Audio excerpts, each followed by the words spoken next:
I haven't really touched myself down there. And when I started touching myself and playing with myself, I felt a lot of pleasure. I'm glad I did that. I can feel and give myself pleasure, even just me alone. I can give myself pleasure. Pleasure is within reach. Hello, beautiful people. Welcome back to Gladys on Love.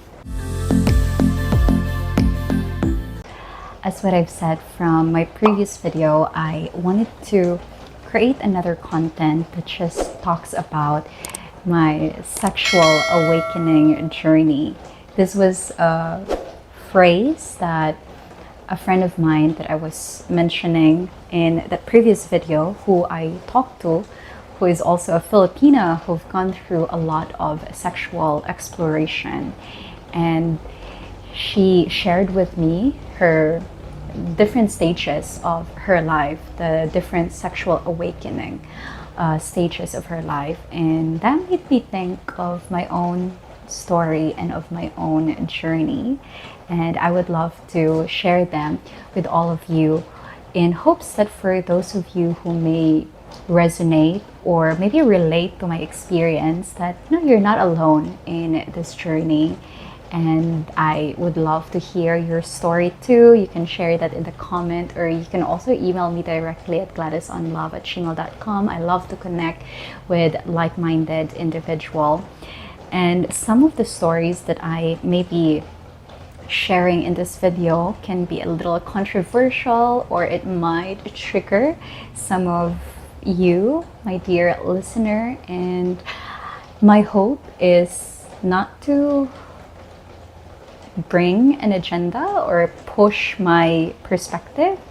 The things that I'm sharing here are just stories of my own experience and how I interpret that story and how it landed for me. And these are stories that help me grow as an individual, stories that actually created who I am and my identity and how I want to show up.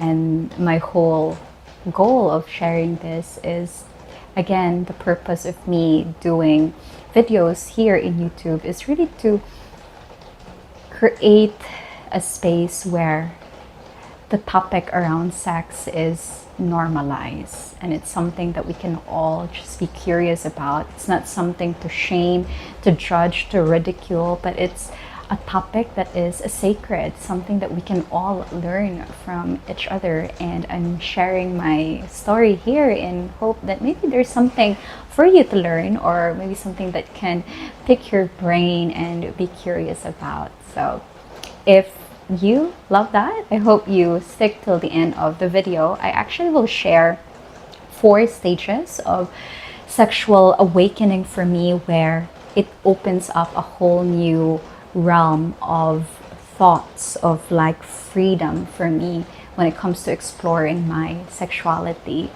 And yeah, I wrote here in my notes, there's a little bullet points for you. So in this video, I will be sharing with you the 4 stages of sexual awakening that I've experienced. First off is masturbation. So when I first get introduced to masturbation, and it's so crazy because I already had kids and had sex, yet I haven't really touched myself down there, because I have this idea of it being dirty, it being bad, and it's something shameful.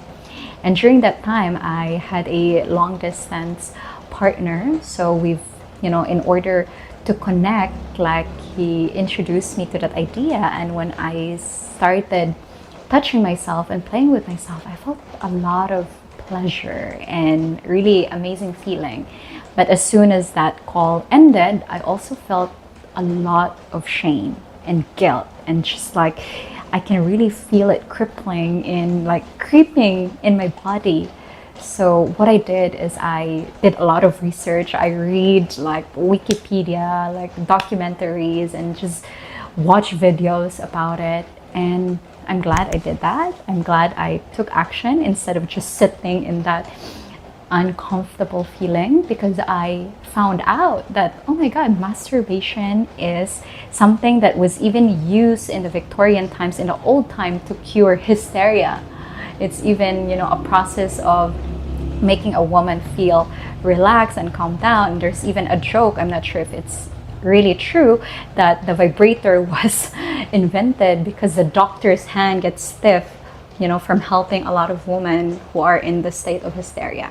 So that's just crazy. So scientifically, it is known and proven that masturbation creates or gives so much benefit for women. It helps women like continue lubricating, so that when they engage in sex, it wouldn't feel painful or hurtful down there.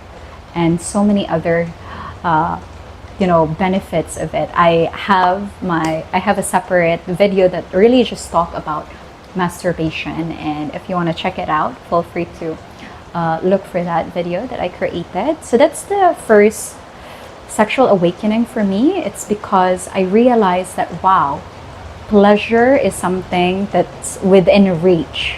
I can feel and give myself pleasure, even just me alone. And I started exploring that, and I started getting to know my body more. I started realizing where are my pleasure points, and how soft, how fast, how hard do I want to do it. I was able to have that, reclaim that self-relationship of being able to map my pleasure point in the body, and it's just so amazing. And again, the main thought, the main idea there is like, I can give myself pleasure. Pleasure is within reach. And that was just a big open mind for me, and that, in the sexuality journey. Now, the next one is, I love reading novels, and I'm using Wattpad, a digital pocketbook, a digital novel. And I read a book about swinger couple, and it was so shocking for me, because the only relationship that I know exists is monogamous, husband, wife, girlfriend, boyfriend, just two of them. And in this book, it's so crazy. It's like two couples who are neighbors, went on a trip, and then they ended up swapping partners. And the book was very exciting.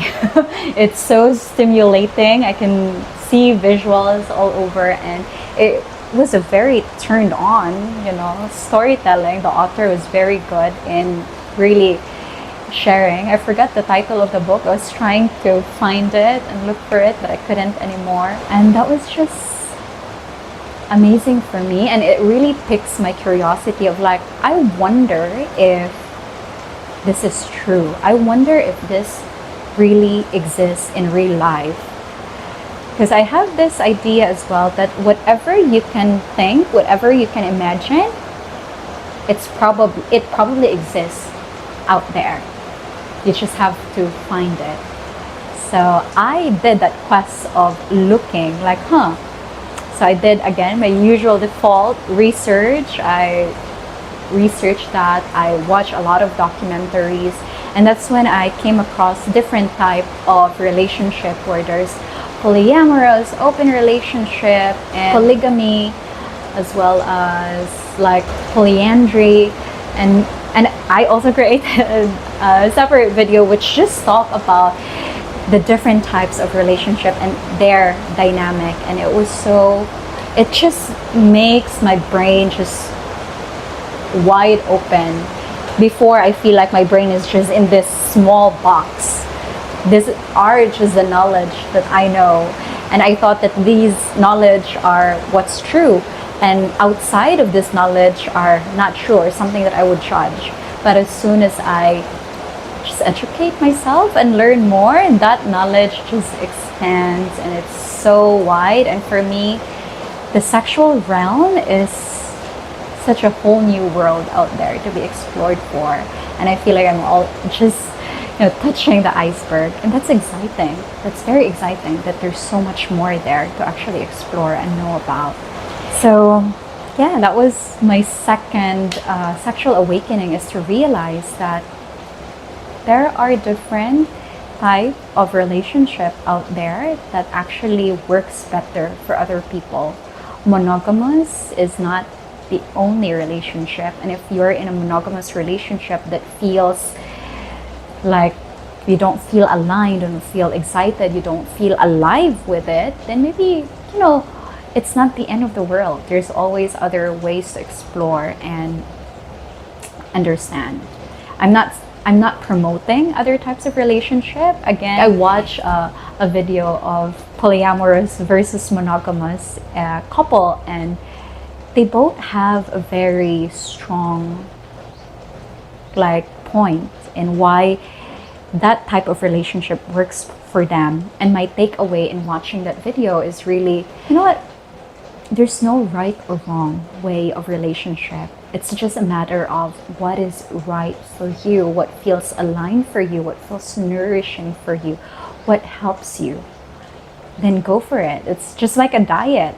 Is a vegan diet better for you? Do you feel more alive, more, have more energy in showing up to the world? If you go in that diet, then go for it. If it's carnivore or just whatever diet that you think is good for your body, then do that. And that's how I see relationships is like you can experiment, explore, and do whatever relationship that you prefer. There's no right or wrong. It's only what's right for you. So that was my second wave of sexual awakening. And then I'll share the third and fourth in another episode just to, keep it more entertaining as well. And I'm curious, how about you? What have been some of your sexual awakening journey? I really would love to hear that. If you feel comfortable sharing it in the comment, that would be nice. Or if you have any thoughts about this topic, I'd love to hear from you and share that in the comment. Let's create a trend of conversation around this topic. Or how do you feel listening to me right now, me talking about this openly out in the public and in the open? How did that make you feel? And I welcome all comments, positive, negative, and whatever they are. I put myself in front of the camera. I put myself in public scrutiny. So I don't hate that. I don't judge that. But I also would love to tell you that I'm also human. I feel it. When I read hurtful comments or judgy comments there, it actually affects me. And I just try to breathe in through that feeling and send love to whoever wrote that, because I can understand. Again, I've been in that position too of trying to defend what I strongly believe in. And when that is being threatened by other person's perspective, I get, anxious, angry, and wanting to really defend what is true for me. And I honor your truth. I just would love to invite everyone, let's be more gentle with each other. Like, you can share your point of view, your perspective, but if I can only ask you to share it in a gentle way, because again, you can only hear parts of my story here. Maybe if you know me, who I am, and where I came from, and all the other backstory of my life, maybe you'll have a different perspective as well. Just like I will have a different perspective of who you are if I get to know you better. So that's just my request. Let's have a gentle and nice conversation in the comment section. And also, if you are interested in really understanding and diving deep into relationship and sexuality, if you're having some struggle and challenges around that area, I offer one-on-one coaching, and you can email me at gladysonlove@gmail.com. You don't have to walk in this journey alone. Let me walk beside you and guide you through that journey. So thank you so much again, everyone, and stay tuned for the part 2 of this video. Mwah. Take care.